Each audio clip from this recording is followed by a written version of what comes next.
Hello. Hello ভাই। হ্যাঁ মামুন, ক কি হইছে? ভাই আমি তো এই যে হসপিটাল আইছি বুঝছো। আমি আজকে 1 সপ্তাহ যাবত ঘরে পড়া অসুস্থ, কাজে যাইতে পারি না ভাই।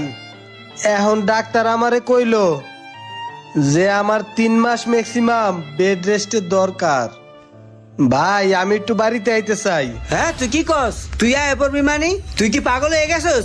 তোর মাথায় নাই যে তোর একটা বিল্ডিং উঠতে আছে? তুই আইলে তোর এই বিল্ডিং এর কাম হইবে কেমনে?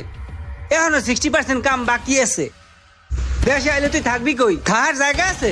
তোর উপরে কমপ্লিট হয়েছে এখনো? এই ইমরান দেখ দেখি কি কয়। ভাই তুমি কও কি তুমি আয় পড়বা? তোমার একটু ঠান্ডা জ্বর হয়েছে, তুমি না পা খাও, নাহলে একটা গ্যাস্ট্রিকের বড়ি খাও। আর বেটা থাকে না বিদেশ, একটু অসুস্থ হয়েছে এর লিগে তোমার আয় পড়া লাগবে। তুমি আইলে এনে সবকিছু ছেড়াই বেরোই বেড়ে, তুমি বুঝো না? এই বিল্ডিং এর কাম বাকি অনেক টাকা লাগবে, আমার বিয়ের সাথে সামনে অনেক টাকা টুয়া লাগবে। তুমি আহার নাম ঠাম না বুঝি, হাজার হাজার মানুষ বিদেশ থাকতেছে।